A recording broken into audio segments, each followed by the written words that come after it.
Kalau katong baku gandeng, katong pasti bisa. Semua prajurit kalau dikasih perintah harus siap. Halo sahabat dan followers podcast 151 Binaya dimanapun berada. Apa kabar semuanya? Tentunya diharapkan kita semua selalu dalam keadaan sehat.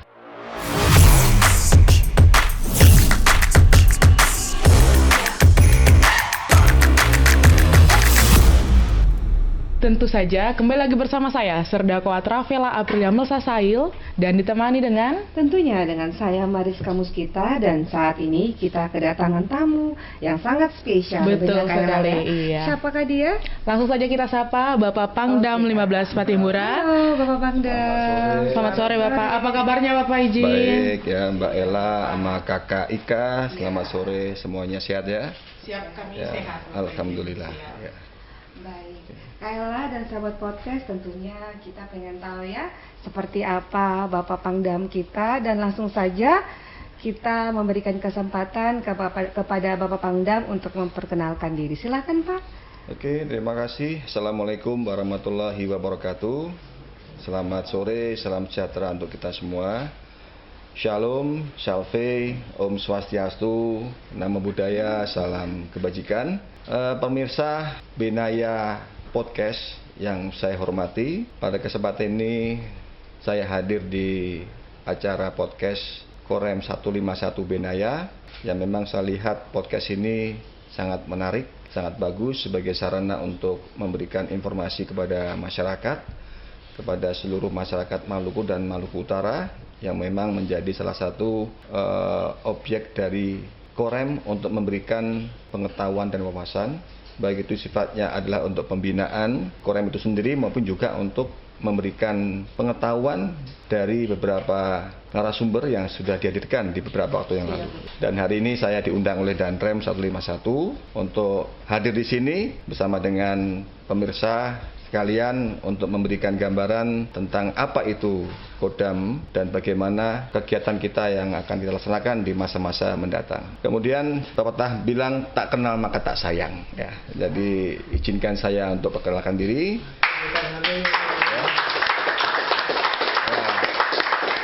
Perkenalkan, saya nama Putranto Gatot Sri Handoyo, pangkat Maijen, kemudian saya alumni dari Akademi Militer tahun 1996 dan sudah ada di Maluku dan Maluku Utara ini menjabat Panglima sudah mulai tanggal 11 September 2024, berarti bulan depan.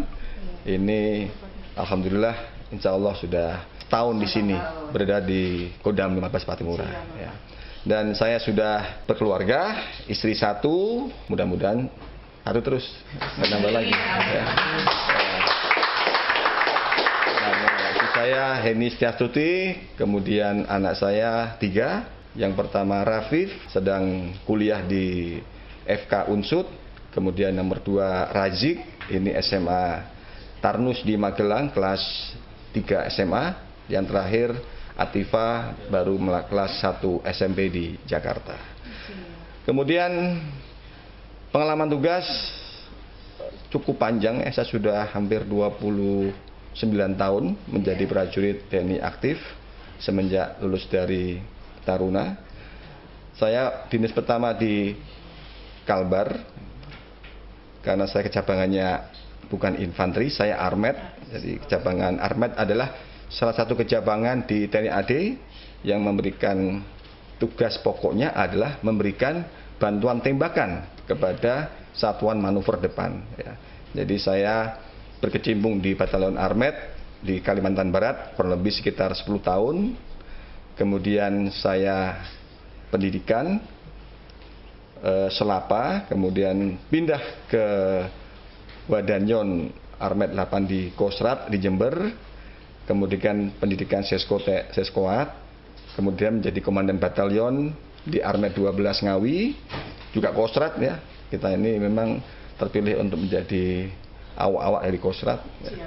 Kemudian alhamdulillah Dandim di Mojokerto di Jawa Timur, kemudian jabatan letkol mantapnya di Pabanja di Mabesat, kemudian dapat kolonelnya di Jogja, di Korem Jogja, Kasilok. Kemudian saya menjadi Asrendam Kodam 4, selanjutnya Danrem di Salatiga, dan dapat jabatan bintang satunya di Mabes TNI, kemudian dapat jabatan lagi Danrem yang kedua di Jakarta Barat, kemudian Komandan Pusen Armet di Cimahi, dan terakhir di Panglima Kodam 15 Patimura. Jadi saya sudah menjalani banyak medan penugasan dari batalion satuan tempur sampai dengan kewilayahan sudah saya jalani, mulai dari jabatan Danton, Pasi-Pasi batalion sampai ke Komandan Kompi dan Rei, kemudian juga jabatan di kewilayahan mulai dari Dandim, Danrem, dan sekarang jadi Pangdam 15 Patimura. Ya demikianlah kira-kira segenap ataupun sekilas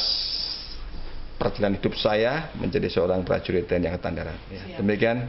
Siap, baik Bapak, Ya. terima kasih.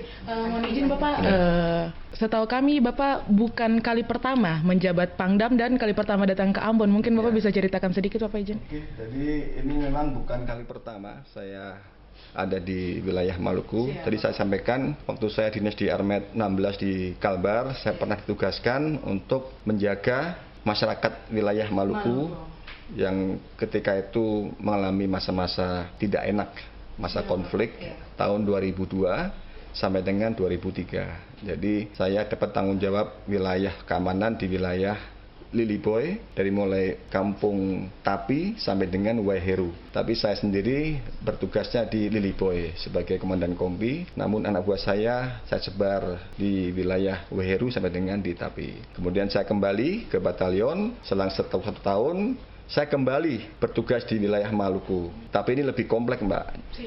Saya datang pertama kali di Somlaki, kemudian 3 bulan pindah ke Tual, kemudian 3 bulan pindah ke Masohi, dan yang terakhir sampai kembali saya tinggalnya di Wayame. Jadi saya sudah tidak asing lagi dengan Maluku. Ya, demikian. Ya.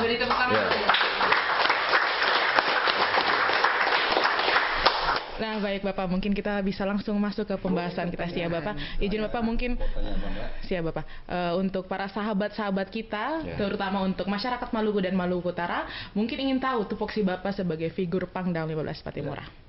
Tupoksi ya, Siap, tugas pokok Pangdam itu sangat sederhana bila dijelaskan. Tetapi kalau dilaksanakan tuh sangat luas sekali, Mbak ya. Makanya Pangdam ini kan dibantu oleh perangkatnya sangat lengkap sekali. Dari mulai Kepala Staf Kodam, mulai Irdam, Kapok Sahli, Asisten, Komandan Korem, Komandan Kodim, Komandan Batalion, dan lain-lainnya ya. Pada dasarnya atau intinya bahwasanya saya selaku Pangdam itu bertanggung jawab memastikan keamanan dan ketertiban di wilayah Maluku dan Maluku Utara ini sesuai dengan kebijakan negara dan juga perintah dari pimpinan TNI ya. Yang pertama, saya harus menjaga kedaulatan dan keutuhan wilayah. Ini harus saya jaga, Mbak. Karena apa? Kami harus memastikan bahwasanya tidak ada ancaman yang bisa untuk mengganggu negara kita, khususnya di wilayah Maluku dan Maluku Utara. Baik itu yang datang dari luar negeri maupun dari dalam negeri yang ingin mengganggu wilayah Indonesia ini. Yang kedua, saya harus membina kekuatan TNI di daerah, khususnya TNI Angkatan Darat ya. Mulai dari apa, Mbak? Mulai dari prajuritnya saya latih, kemudian kesiapan satuan saya harus jamin sehingga mereka siap untuk digerakkan kapan saja untuk mendukung tugas-tugas yang diberikan oleh pimpinan kita, dan juga memastikan alutsista juga harus siap. Kita punya Denkaf, kita punya Densipur, kita punya batalion infanteri dan seterusnya. Itu harus siap digunakan alutsistanya. Jangan sampai ketika mereka digerakkan ada masalah dengan alutsista yang mereka gunakan. Kemudian yang ketiga juga kita mendukung pemerintah daerah dan masyarakat, Mbak ya, karena memang TNI AD ini kan hidupnya di tengah-tengah masyarakat dan di tengah-tengah Pemda, sehingga kami ya selaku Kodam 15 Patimura harus mendukung Pemda dan membantu masyarakat ya. Ini mencakup juga sangat luas, Mbak. Bisa jadi untuk masalah penanggulangan bencana, kemudian juga untuk membantu program pembangunan di wilayah, juga untuk kegiatan sosial yang intinya adalah meningkatkan kesejahteraan masyarakat ya. Kemudian yang keempat, membangun sinergi dengan semua pihak, Mbak ya. Tidak hanya dengan pemerintah daerah, dengan teman-teman dari polisi, seluruh elemen masyarakat. Ini kita harus bersinergi dan berkolaborasi. Karena bagi kami keamanan itu bukan hanya tugas TNI, tetapi tugas kita semuanya. Makanya kita harus banyak-banyak berkomunikasi, berkolaborasi, bersinergi supaya wilayah Maluku dan Maluku Utara ini aman ya. Jadi kalau disingkat Mbak ya, tugas-tugas Pangdam itu menjaga, membina, membantu dan bersinergi ya, sehingga kita semuanya bekerja sebagai tim yang kuat untuk menuju yang arah tadi Mbak. Begitu Mbak. Luar Ella, biasa ya. ya, Pak Pangdam. Tentunya kita ingin juga menanyakan kepada Bapak bagaimana perasaan Bapak Pangdam sendiri ditunjuk untuk mengucapkan Sabta Marga saat HUT TNI tahun 2024. Iya, ya. Ya terus terang saya sangat tersanjung ya dan terhormat ya, karena saya menjadi salah satu perwakilan dari perwira tinggi yang menjabat sebagai Panglima untuk ditunjuk menjadi pengucap Sabta Marga, Pak. Itu tidak semua perwira dapat kesempatan itu, Mbak ya. Dan saya pun tahu H-1 harus segera ke Jakarta dan saya harus bisa untuk melaksanakan tugas dengan baik ya. Itu sangat luar biasa bagi saya, pengalaman saya. Mungkin pertama kali saya mengucapkan marga itu selama saya jadi tentara baru kali itu Mbak ya. Langsung di depan pertama kali langsung di depan Presiden Republik Indonesia ya. Alhamdulillah berkat doa dari para prajurit, dari PNS dan masyarakat Maluku Utara, saya bisa menunaikan tugas dengan baik tanpa kesalahan sekecil pun Mbak. Oh ini dia Bapak, mungkin bagaimana perasaan Bapak pas tahu H-1? Mungkin Bapak deg-deg atau bagaimana sih ya Bapak? Ya tentunya saya berpikir semua prajurit kalau dikasih perintah harus siap. Ya, dengan kondisi apapun, mau grogi, mau kaget, mau senang harus siap. Ya, bagaimana kita menerima perintah, kita laksanakan, kita siapkan diri dengan baik ya. Akhirnya dalam waktu sebentar saya harus latihan bersama dengan 2 orang pati dari Angkatan Laut dan Udara, kita kompak ya, alhamdulillah semuanya bisa jalan dengan baik semuanya. Luar biasa ya. Iya, betul sekali. Punya banyak hal yang sangat baik dan perlu dicontoh. Iya betul, tentunya motivator untuk prajurit. Iya, untuk semuanya. Kayla tahu nggak, Bapak ini saya dengar-dengar nih punya program loh. Iya betul. Program penanaman 1 juta pohon. Nah, itu gimana Pak? Boleh dijelaskan kepada sahabat podcast semuanya Pak? Ya, karena memang kita tahu bahwasanya negara kita ini kan sangat kaya ya, sangat kaya dan tanahnya sangat subur, sangat subur sekali ya. Kalau dulu mungkin kita dengar lagu-lagu zaman dulu kan ya, kita pun tanam apa namanya tongkat kayu dan tahu nggak? Tongkat kayu dan batu jadi tanaman. Nah, itu kan kita lempar saja suatu hal tumbuh subur, ya kan? Sehingga saya berpikir di tahun 2025 ini saya ada program untuk semua satuan-satuan untuk menanam pohon, ya. 1 juta pohon dalam waktu 1 tahun. Ya. Supaya apa? Supaya ini bisa banyak manfaat untuk kita, Mbak. Ya, namanya kayu, pohon kita tanam itu, kalau dia besar, ya, ini banyak manfaat untuk kita semuanya. Contohnya yang pertama, apabila pohonnya besar, dia akan menghasilkan oksigen. Ketika kita di bawah pohon kita menghirup oksigen, berarti yang nanam dapat pahala, Mbak. Tidak pernah putus pahalanya, kebaikannya kan itu. Kalau sudah pohon udah tua, ditebang, bisa jadi untuk bangun perumahan, bisa jadi untuk membangun hal-hal lain yang bisa bermanfaat untuk masyarakat, Mbak. Dengan catatan harus ditanam kembali, ya. Jadi ini sudah kita laksanakan mulai awal tahun dan saya yakin nanti di akhir tahun ini sudah bisa mencapai, Mbak, 1 juta pohon di wilayah Kodam 15 Patimura, Mbak. Ya. Karena ya. Mohon izin Bapak berbicara soal program. Mungkin Bapak bisa menjelaskan sedikit program Bapak olahraga prajurit setiap hari Selasa sampai Jumat, dan ada program Bapak untuk merenov rumah dan perkantoran, Bapak izin. Mungkin Bapak bisa menjelaskan sedikit untuk sahabat-sahabat kita. Baik. tentang olahraga ya. Siap. Olahraga menurut saya itu merupakan kebutuhan, ya, kebutuhan. Makanya kalau saya sendiri memang saya dari kecil saya senang olahraga ya.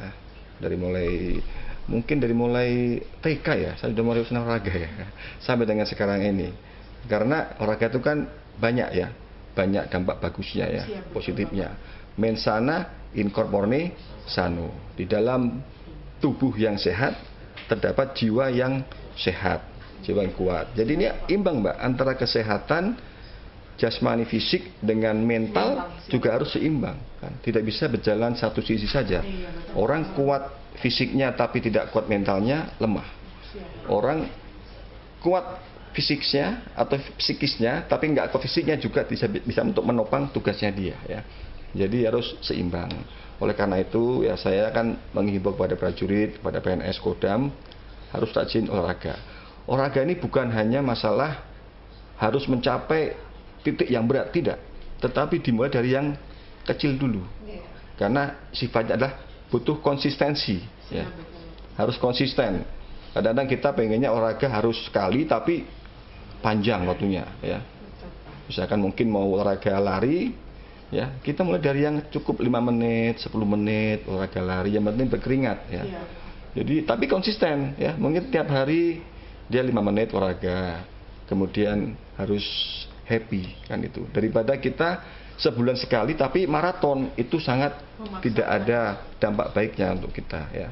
Sehingga kita harus konsisten. Karena kalau kita tidak konsisten, kita hanya FOMO Mbak. Mbak tahu FOMO nggak? Tahu FOMO? Fearless of missing out. Ya. Itu artinya apa? Hanya ikut-ikutan orang. Orang senang lari, ikut lari. Setelah nggak ada masanya lari, berhenti. Gaya-gayaan. Sekarang modelnya ada padel. Wah, ikut padel semuanya. Padel habis, berhenti dia nggak lari. Jadi kita bukan FOMO, tapi kita konsisten dalam olahraga. Ya, karena saya yakin dengan kita rajin olahraga, makanan juga dijaga, istirahat cukup, saya yakin pasti insya Allah sehat badannya, sehat jiwanya.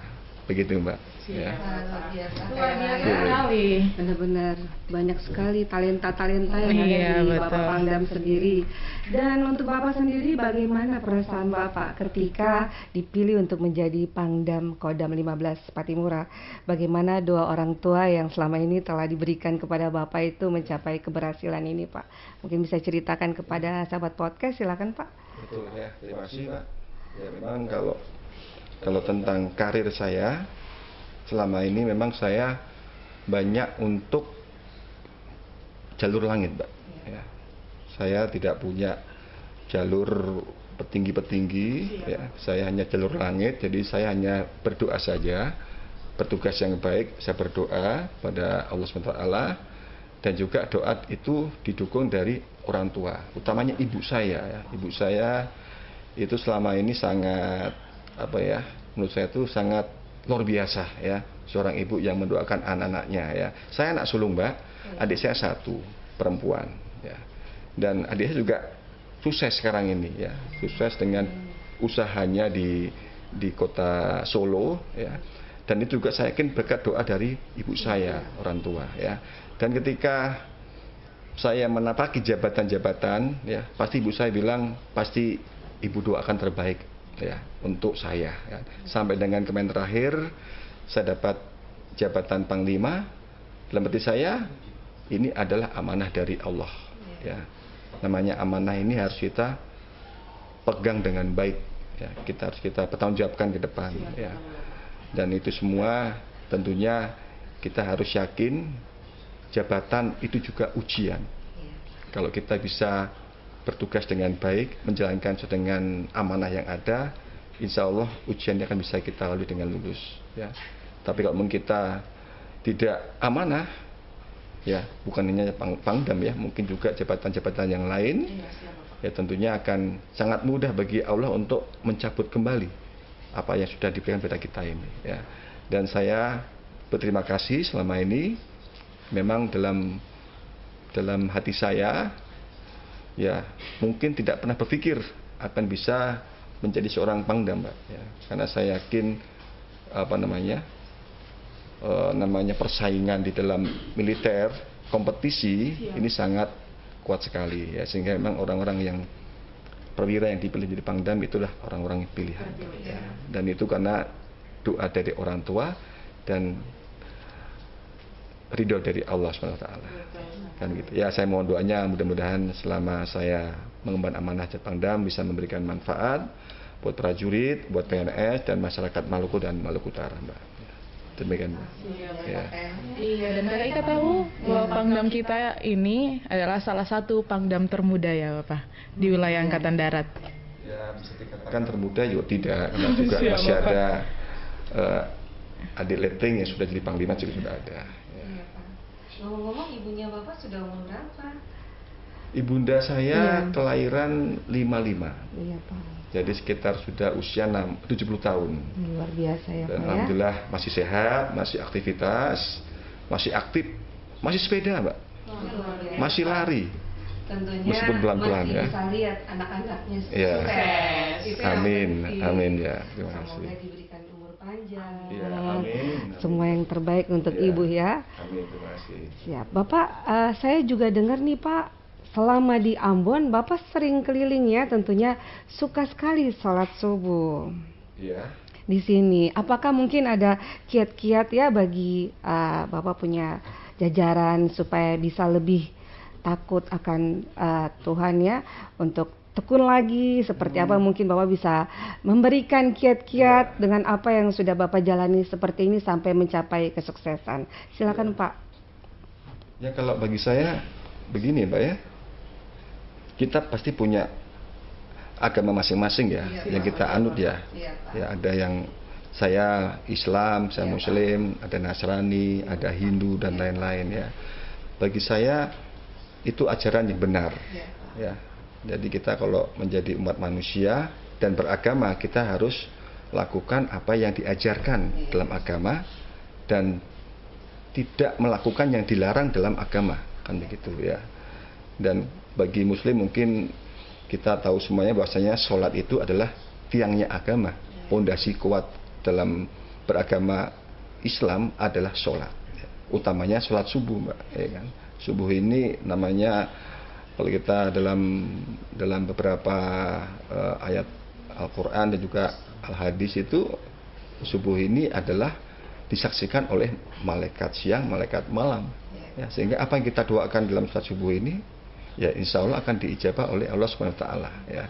Dan ini sudah saya lakukan sudah cukup lama, Mbak. Jadi tidak hanya karena saya menjadi Pangdam, saya rajin sholat subuh bersama ahli masjid, tidak, sudah lama sekali saya lakukan ini ya.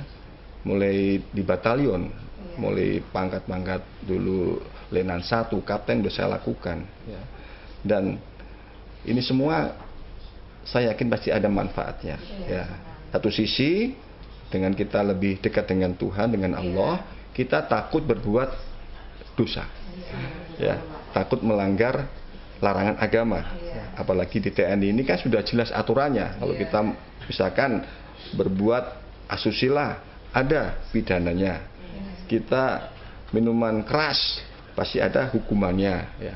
Apalagi mungkin sampai dengan membunuh dan lain-lain, Mbak ya.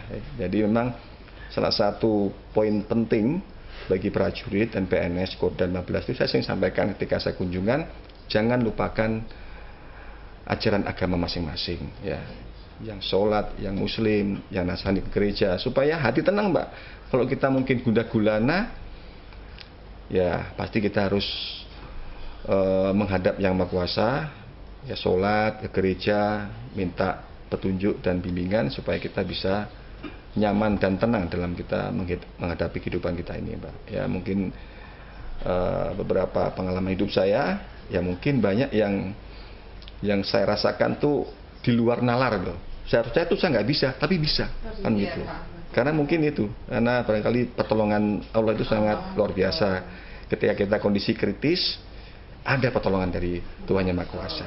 Ya, makanya saya mengajak kepada seluruh pemirsa, ya mari kita menjalankan semua ajaran agama kita masing-masing supaya kita menjadi umat manusia yang bisa memberikan manfaat bagi manusia lain, Mbak. Ya. Falsafah orang Jawa itu namanya, ada Mbak mungkin dengar, urip itu urup. Ya, urip itu urup artinya hidup itu harus menyala. Jadi kita harus hidup bisa memberikan manfaat bagi orang lain. Contohnya lilin dia menyala untuk menerangi sekitarnya, meskipun dia sendiri meleleh karena api. Begitu Mbak. Ya. Itu beri tepuk tangan dulu dong. Tentunya dengan kesuksesan Bapak tidak pernah lupa untuk melakukan kewajibannya. Betul sekali. Aduh, sebenarnya saya gugup ini. Iya betul. Bukan tergugah terus gugup Kak Ika. Ngobrol langsung sama Bapak Pangdam. Siap Bapak. Bukan hanya sandangnya dipangkat ini. Siap Bapak. Sama-sama manusia aja. Siap Bapak. Nah, mohon izin Bapak, saya ingin bertanya, mungkin peran Kodam sebagai kompartemen strategis. Mungkin Bapak bisa jelaskan sedikit Bapak izin. Oke, ya. Jadi ini biar juga masyarakat tahu kan bagaimana peran Kodam sebagai kompartemen strategis di wilayah Maluku dan Maluku Utara ya. Jadi Pak, kalau kita bicara tentang Kodam 15 Patimura, ya, kita sedang bicara tentang garda terdepan ya, negara kita atau pertahanan negara di wilayah Maluku dan Maluku Utara ya. Wilayah ini bukan hanya kaya akan sumber daya alam Pak, Maluku dan Maluku Utara, tetapi juga punya posisi strategis di jalur lintasan internasional ya. Jadi peran Kodam di sini ibaratnya adalah pagar yang kokoh menjaga rumah dari segala arah ya. Kita tahu di bagian selatan ada negara Australia, bagian utara ada negara Filipina, Palau dan lain-lain. Nah, kita ini menjaga supaya tidak ada negara luar yang menginvasi atau mengganggu kita untuk menjaga ketidaknyamanan di wilayah Indonesia. Ada 3 peran utama yang mungkin bisa saya sampaikan dalam fungsi Kodam sebagai kompartemen strategis. Yang pertama, peran pertahanan. Ini pertama tentu Kodam sebagai benteng pertahanan ya. Kita pastikan bahwasanya kedaulatan tetap terjaga baik dari ancaman militer maupun ancaman non militer atau potensi konflik yang bisa masuk dari jalur laut atau udara. Mungkin juga kita lihat Maluku juga menjadi posisi paling strategis ya, antara Samudra Pasifik dengan Samudra Hindia. Sehingga kita harus selalu siap Mbak ya. Kemudian yang kedua, sebagai peran keamanan dan stabilitas wilayah ya. Kita dengan teman-teman polisi kita sinergi, dengan Pemda kita sinergi, dengan masyarakat juga kita sinergi untuk mencegah gangguan keamanan ya. Termasuk yang sifatnya itu non militer. Contohnya apa Mbak? Bencana alam, konflik sosial ya. Ini harus kita sama-sama bersinergi. Prinsipnya kalau wilayah aman, pembangunan bisa berjalan kan begitu ya. Kemudian yang ketiga, peran pembinaan teritorial dan dukungan pembangunan ya. Karena TNI AD ini bagian dari masyarakat ya. Kita punya tugas fungsi utama yaitu pembinaan teritorial Pak ya. Ini artinya TNI AD harus langsung turun ke masyarakat ya. Makanya kita ada Kodam, ada Korem, ada Kodim, ada Koramil, ada Babinsa ya. Sampai mereka di tingkat-tingkat desa dia ada Pak. Jadi kalau misalkan masyarakat mempunyai kesulitan, ada permasalahan, pasti Babinsa akan turun tangan membantu masyarakat. Pasti Dan Ramil akan membantu masyarakat, membantu memberikan solusi, membantu untuk memecahkan masalah yang ada di masyarakat ya. Apalagi mungkin sekarang Mbak ada programnya Kodam ini mendukung programnya Presiden Pak Prabowo Subianto, yaitu program makanan bergizi gratis ya, program ketahanan pangan ya. Itu merupakan program yang harus kita sukseskan, dan Kodam 15 sudah dan akan terus mendukung program ini supaya masyarakat Maluku dan Maluku Utara juga akan semakin sejahtera ke depan Pak ya. Jadi ini sangat penting ya, supaya masyarakat juga merasa bahwasanya negara itu hadir di tengah-tengah mereka ya. TNI ini bagian dari negara yang bisa memberikan solusi bagi masyarakat, supaya masyarakat cinta dengan NKRI, masyarakat cinta dengan tanah air. Kenapa? Karena negara memperhatikan mereka.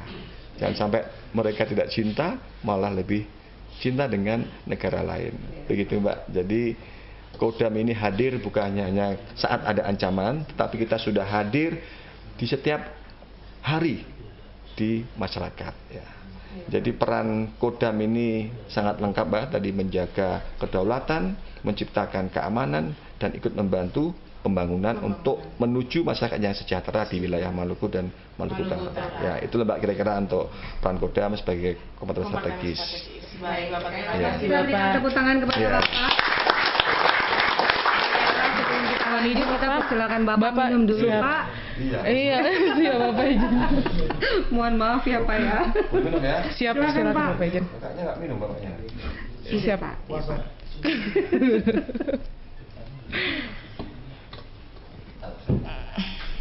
Oke. Ya. Baik Pak, dari jejak langkah Bapak yang penuh perjuangan dan tentunya itu menjadi motivasi untuk anak-anak Bapak. Yang saya mau tanya nih Pak, apakah jejak langkah Bapak ini anak-anak ada yang berminat ke situ Pak? Maksudnya menjadi seorang prajurit gitu Iya ya? Pak, siap. Ya. Saya dengan istri itu tidak menganut sistem pokoknya. Nah, tidak harus nanti jadi tentara ya anak-anak. Nah, ya. Kita memberikan anak-anak itu kebebasan untuk memilih. Dia mau menjadi apa ke depan. Hanya saya bilang, yang penting punya cita-cita, pengen jadi apa, harus tanggung jawab. Harus fokus ke sana ya. Anak saya pertama memilih menjadi seorang calon dokter. Ya, jadi tidak mau di tentara, pengennya membantu masyarakat dengan mengobati orang yang sakit. Ya. Nomor 2 masih SMA Pak. Mungkin dia masih menuju pengen jadi apa ya. Tapi ya mungkin dari beberapa diskusi saya dengan anak saya nomor 2 ini kemungkinan dia pengen untuk meneruskan ya menjadi seorang prajurit ya, sehingga nanti ke depan ya kita nggak tahu ya apakah nanti bisa masuk ataupun nanti mengalihkan ke posisi yang lain ya. Intinya saya tidak memaksakan anak-anak untuk menjadi seorang tentara, yang penting dia fokus kepada tujuan hidupnya dan tanggung jawab depan begitu Tentunya Mbak. dukungan dari Bapak dari Ya, ya. Orang tua itu kan mengarahkan anaknya Mbak. Iya, Betul, tidak otoriter ya. Baik Kayla, pernah dengar nggak? Soalnya saya sering dengar nih, Apa tuh, Kak Ika? ada banyak sekali kata-kata bijak yang tentunya ada salah satu yang Bapak sering berikan. Sudah pernah dengar belum Kayla? Kak Ika mau bilang apa? Mungkin sudah pernah dengar, Bapak pernah bilang begini, menabur kebaikan adalah cara terbaik untuk menuai kebahagiaan. Nah, dari kata ini mungkin ada artinya seperti apa Pak? Jadi kita bisa mendengarkan langsung dari yang mengatakan dan membuatnya. Iya, menabur kebaikan adalah cara terbaik meraih kebahagiaan. Ini kembali tadi saya sudah sampaikan Mbak, falsafah hidup orang Jawa itu tadi yang urip itu urup, ya. Urip itu urup, ya. Jadi hidup itu harus menyala.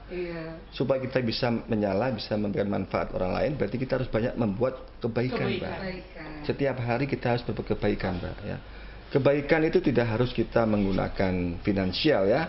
Kita kasih pengemis uang, atau kita mungkin ngasih ke siapa bentuknya uang, tidak. Bisa apa saja lah ya. Kebaikan itu bisa misalkan mungkin yang Nasrani pagi-pagi Minggu sebelum gereja bersihkan gereja.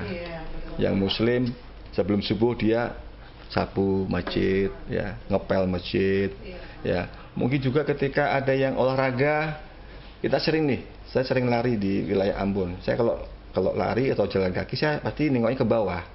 Ketika ada paku, ada sekrup, saya singkirkan.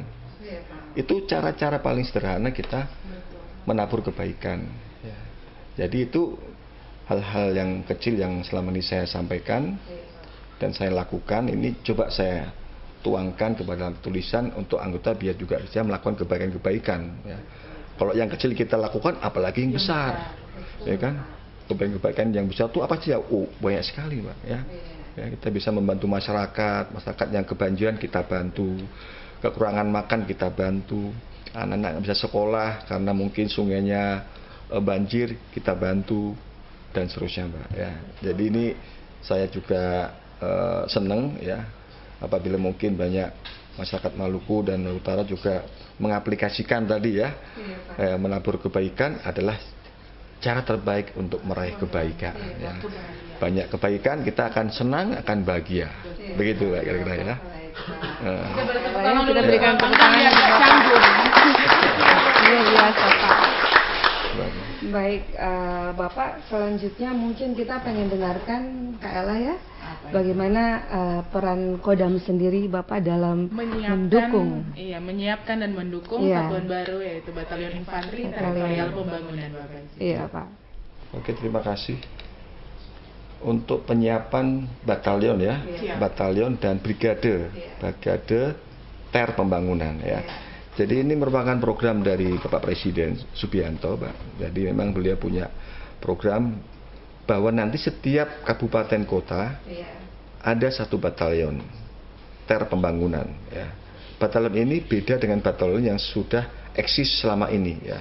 Kalau yang eksis selama ini ada kombinya hanya kombi markas, kombi bantuan, kombi senapan ya. Tapi kalau batalion ter pembangunan itu ada kompi markas, ada kompi infanteri, ada kompi pertanian, ada kompi peternakan, ada kompi kesehatan, ada kompi konstruksi. Jadi outputnya nanti batalion yang ada di wilayah itu bisa untuk mendukung kemandirian pangan dari pemerintah daerah setempat ya. Dan alhamdulillah sekarang Kodam 15 sudah ada 2 batalion ter pembangunan.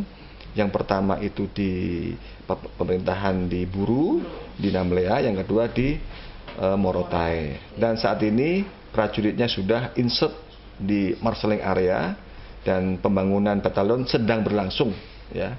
Mudah-mudahan di akhir tahun ini sudah bisa selesai sehingga prajurit kami bisa masuk ke pangkalan yang sebenarnya ya.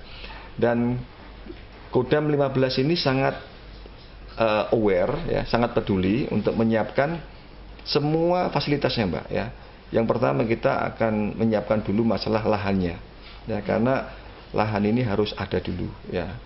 Dengan cara apa Kodam bisa menyiapkan lahan? Dengan Pemda kita komunikasi dengan Ibu Gubernur, Bapak Gubernur, Pak Bupati, Pak Wali Kota, kita komunikasi supaya ada lahan yang disiapkan oleh pemerintah daerah untuk satuan-satuan tadi baru tadi ya.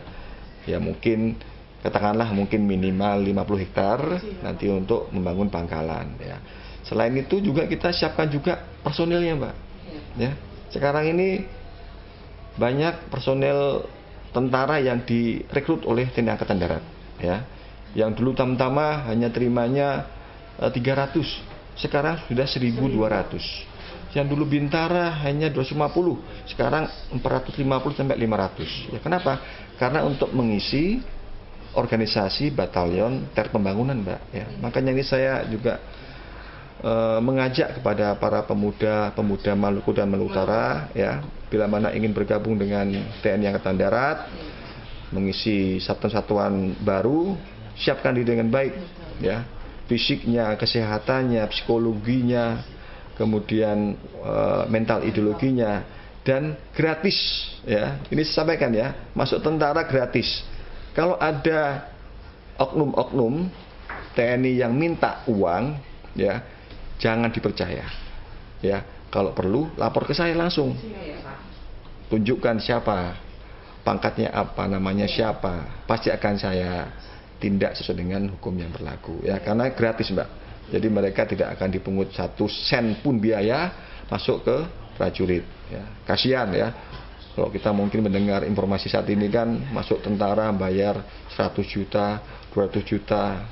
Kalau orang tuanya tidak mampu kan pasti akan hutang kemana-mana ya. Nanti juga jadi bebannya anak itu yang akan jadi tentara ya.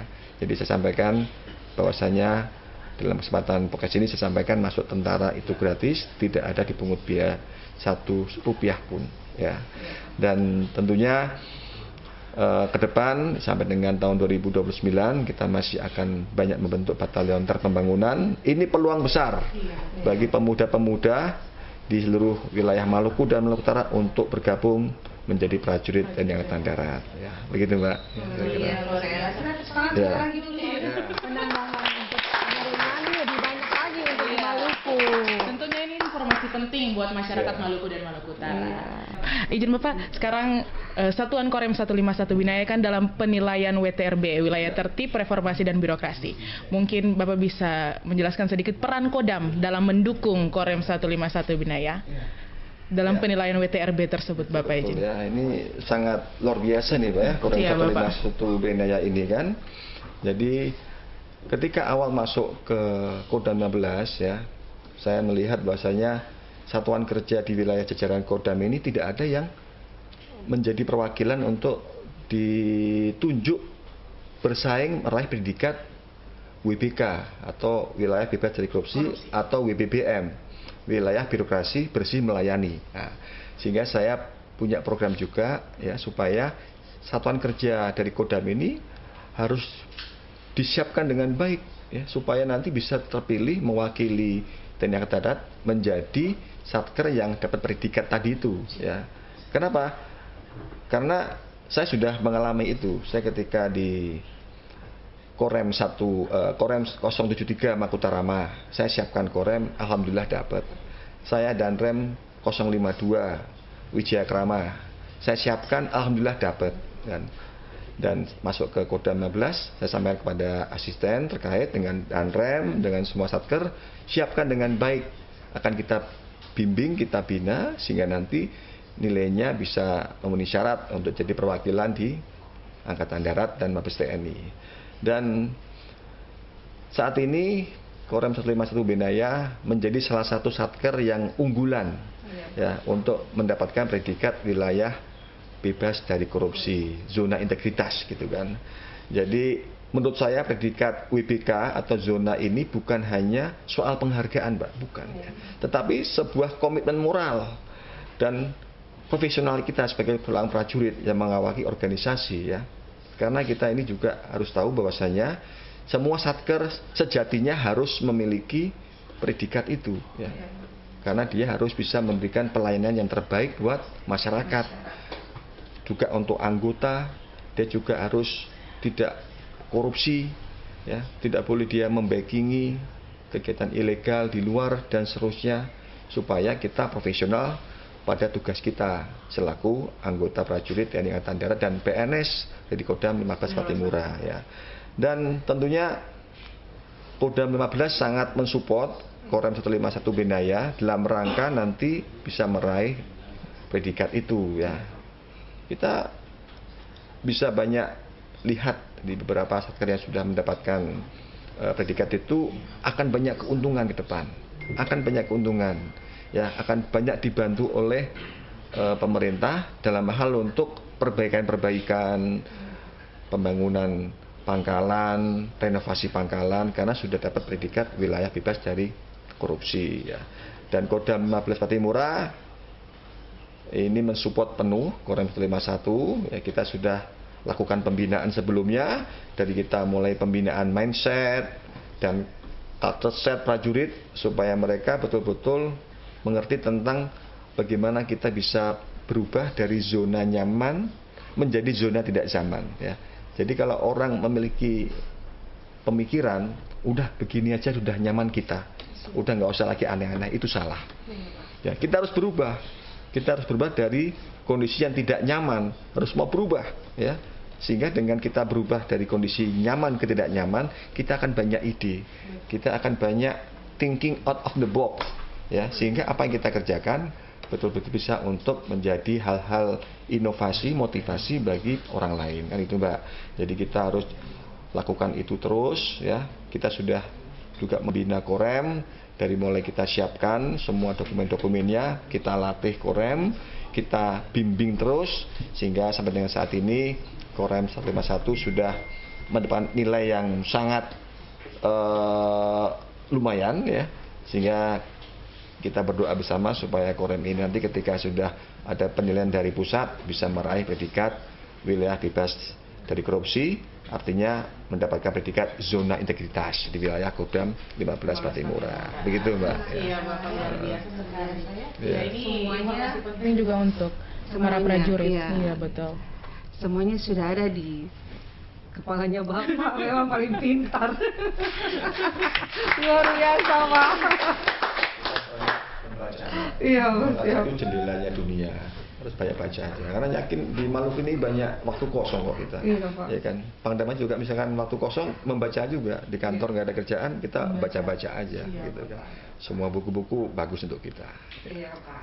Iya. Kita membaca dan juga kemarin kita sudah menonton nobar tentunya ya Pak ya, Iya, tentang betul. film Belief ya Pak ya.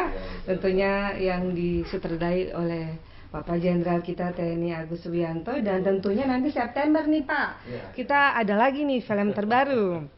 Film Iya, Janji Senja yang Senja. akan disutradaranya ya Bapak Dandren. Iya Pak ya.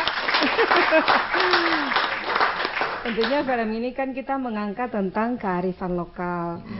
Menurut Bapak sendiri bagaimana tentang film tersebut? Apakah nanti kita akan melakukan nobar lagi Ya. atau seperti apa Ya. Pak? Bisa dijelaskan Oke, ya, ya baik. Pak.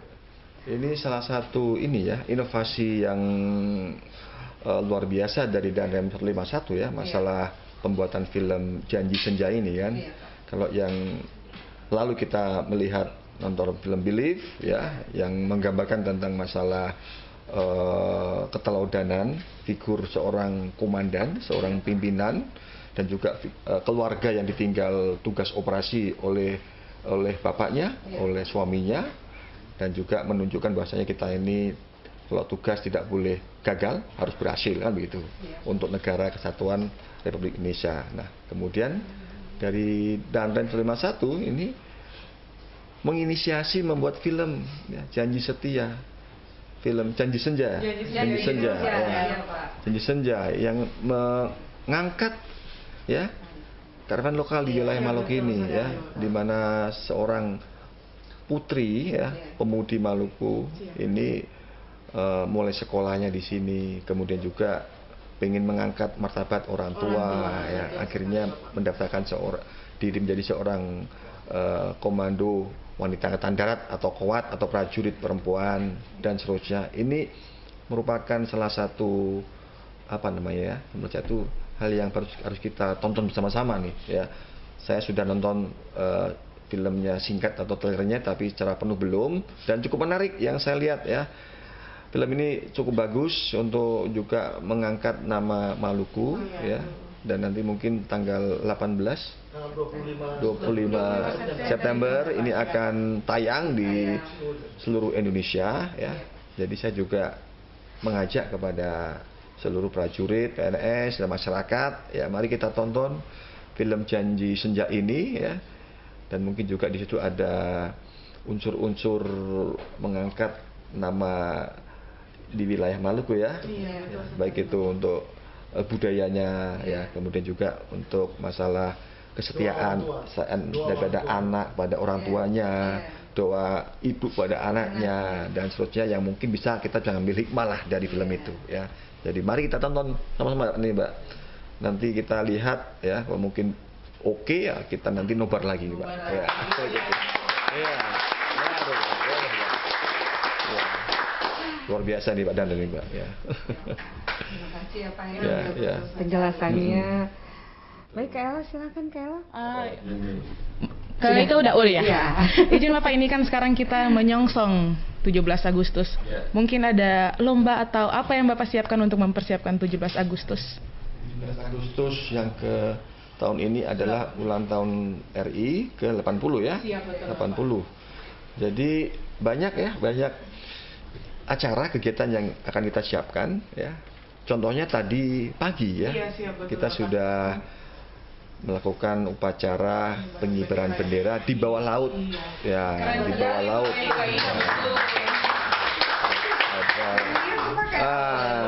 Nanti bisa lihat videonya ya, nanti ditayangkan di YouTube-nya Kodam ya. Jadi kita tadi melibatkan dari teman-teman TNI, dari Basarnas, dari masyarakat bergabung, kita tadi menyelam ya, kita kibarkan merah putih ya. Sebagai wujud bahwasanya kita harus cinta tanah air ya. Indonesia ini luas, bukan hanya daratan, juga ada lautan ya. Apalagi Maluku, lautannya lebih luas daripada daratannya. sehingga kita adakan acara ini supaya kita lebih mencintai tanah air kita, ya. Dan juga sebagai simbol persatuan dan kebanggaan kita selaku orang Maluku, ya, bahwasanya kekayaan Maluku ini harus kita jaga dan kita lestarikan, ya.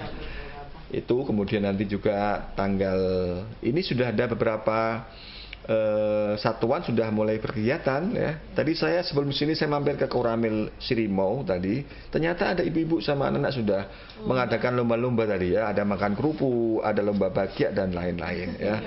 Menggunakan jersey merah putih, ya, sudah aktif, ya. Nah, nanti juga di Kodam tanggal 17 kita akan juga adakan acara itu, lomba-lomba biar kita semangat, biar kita juga bisa ketawa-ketawa lah kan, karena kan kita dengan acara-acara lomba-lomba yang tradisional itu kan kita menjadi senang, ya kan. Mungkin ada lomba bagia, lomba bawa kelereng dan yang lain-lainnya, ya. Sehingga nanti menambah kemeriahan dari peringatan 17 Agustus 2025. Ya pokoknya banyak Mbak.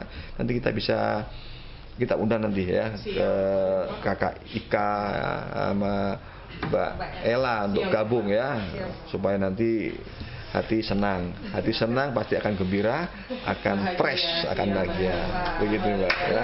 Ya, kasih. Ya. Baik Bapak, sebelum kita tutup pembicaraan kita di sore ini, mungkin Bapak ada pesan terkhususnya untuk prajurit Kodam 15 Patimura dan mungkin juga untuk masyarakat Maluku dan Maluku Utara. Ya baik, kepada prajurit Kodam 15 Patimura dan PNS, saya mengucapkan terima kasih atas dedikasi kinerja selama ini yang sudah membantu saya dalam melaksanakan tugas-tugas Kodam 15 Patimura. Saya sangat yakin tanpa dukungan prajurit saya tidak bisa berbuat apa-apa, ya. Makanya saya hormat, salut, bangga kepada prajurit dan PNS atas semua kinerjanya. Mudah-mudahan ke depan akan semakin kompak, semakin disiplin, semakin profesional, ya, semakin bisa meningkatkan iman takwa yang baik kepada Tuhan Yang Maha Kuasa, dan bisa membentuk tim yang hebat di satker masing-masing, ya. Namanya orang itu tidak ada Superman, tidak ada, yang ada super tim. Makanya tim yang hebat harus dibentuk di tiap-tiap satuan kerja yang ada di wilayah Kodam jajaran 15 Patimura.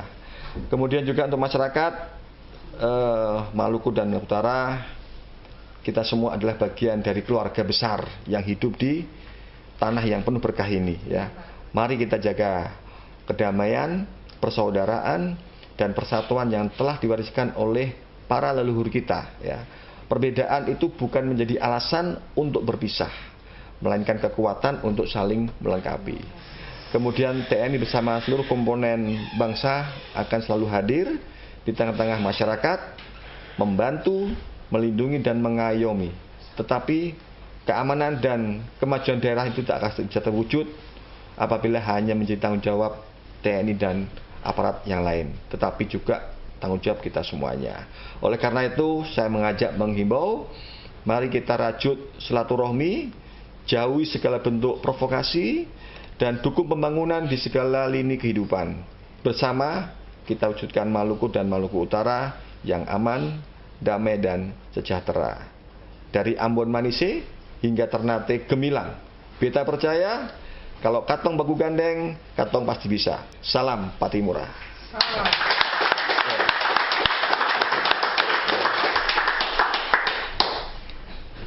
Baiklah, tentunya Ika mau minta tanggapan Bapak. Ada dua yang saya mau tanya, boleh ya Pak ya? Yang pertama, saya mau tanyakan Pak, tanggapan Bapak tentang rumah podcast ini. Ya, itu yang pertama.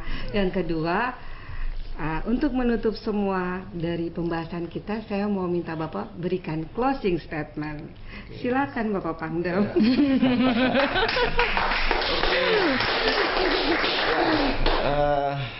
Tentang rumah podcast ini, ya, inisiatif ini mencerminkan adaptasi kepemimpinan dari Danrem 151 Benaya terhadap apa? Terhadap era digitalisasi, terhadap revolusi informasi, ya.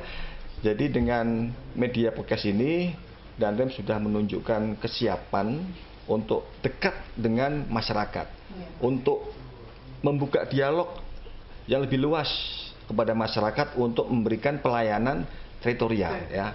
Jadi saya sangat apresiasi, sangat mensupport kegiatan podcast ini ya. Tentunya dengan Mbak bisa lihat ini kondisinya rumah ini sangat luar biasa, sudah direnovasi oleh Pak Danrem, sudah sangat nyaman sekali. Saya juga di sini duduk nyaman, pakai ini, semua bisa lancar komunikasinya ya. Jadi saya berharap nanti ke depan podcast ini bisa menjadi media untuk peningkatan transparansi dan informasi ke publik masyarakat ya. Masyarakat bisa mendapatkan informasi yang jelas, yang langsung dari otoritas yang berwenang ya, atau mungkin perintah keamanan tentang semua isu-isu, baik isu-isu tentang Kaptimas, kemudian juga tentang masalah yang lain-lain yang tentunya akan dapat mudah diakses oleh masyarakat.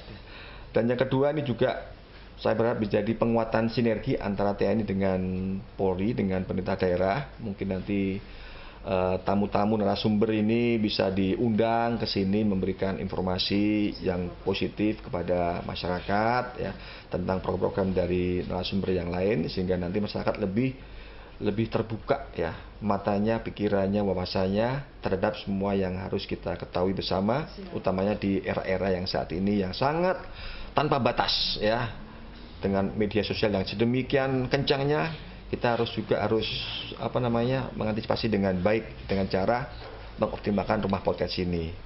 Dan juga ini merupakan sebagai inovatif dalam revolusi industri informasi. Saya dengar Danrem ini punya visi yang sangat bagus, yaitu visinya itu informasi merupakan sarana memberi hal-hal positif terkait perkembangan yang akan datang. Wah, ini berarti ini salah satu media yang sangat aplikatif ya di era sekarang ini, karena masyarakat sangat mudah membuka YouTube dengan podcast, mendengarkan ya dengan materi menarik, pasti banyak nanti masyarakat akan memberikan atau terberikan informasi dari apa yang disampaikan oleh narasumber di podcast 151 ini.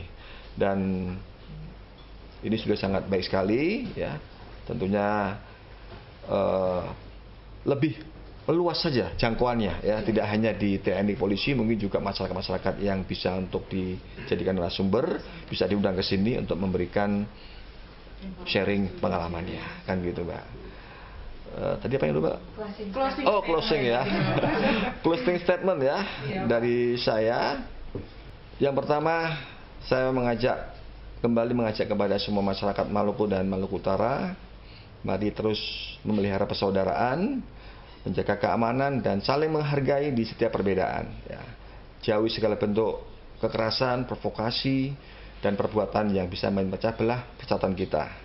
Kemudian mari kita isi hari-hari kita dengan hal yang bermanfaat, membangun usaha, mengembangkan pendidikan anak-anak, menjaga kebersihan lingkungan dan melestarikan budaya dan adat istiadat kita ya.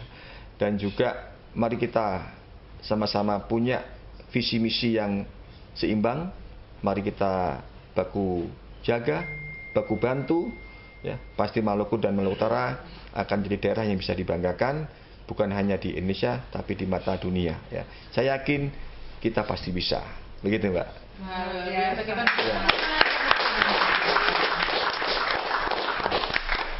Oke, Kak Ika? Sudah puas? Sudah puas. Terima kasih Bapak ya. Siap Bapak izin.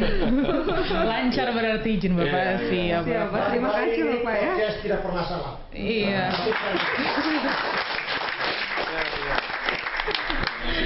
Siap. Baik sahabat dan followers podcast 151 Binaya. Sebelum itu kami ucapkan terima kasih banyak untuk Bapak Pangdam 15 Patimura sudah berkenan untuk menjadi narasumber kita di sore hari ini. Dan kami juga ucapkan terima kasih untuk sahabat-sahabat followers podcast 151 Binaya dimanapun berada, karena telah menonton video singkat ini. Tentunya video ini sangat bermanfaat untuk masyarakat Maluku dan Maluku Utara. Informasi-informasi yang diberikan langsung oleh Bapak Pangdam semoga dapat bermanfaat untuk kita sama-sama membangun Maluku dan Maluku Utara lebih baik lagi, dan tentunya untuk Indonesia maju. Jangan lupa like, komen, dan subscribe video ini. Dan sampai jumpa di episode berikutnya. Saya Serdako Atrafela Aprilia Melsasail dan saya Mariska Muskita, tentunya dengan narasumber kita. Pangdam 15 Pattimura, Mayor Jenderal TNI Putranto Gatot Trihanto. Lawamena, Halo. Maju terus, pantang mundur. Siap. Mohon izin Bapak, berkenan kita sampaikan slogan Korem 151 Binaya. Izin Bapak kalau kami bilang kami pamit undur diri. Salam kompak dari kami, Kai Mese Mese Aman. We love Indonesia forever. Siap Bapak. Oke sahabat-sahabat sekalian, kami pamit undur diri. Salam kompak dari kami, Kai Mese Mese Aman. We love Indonesia forever.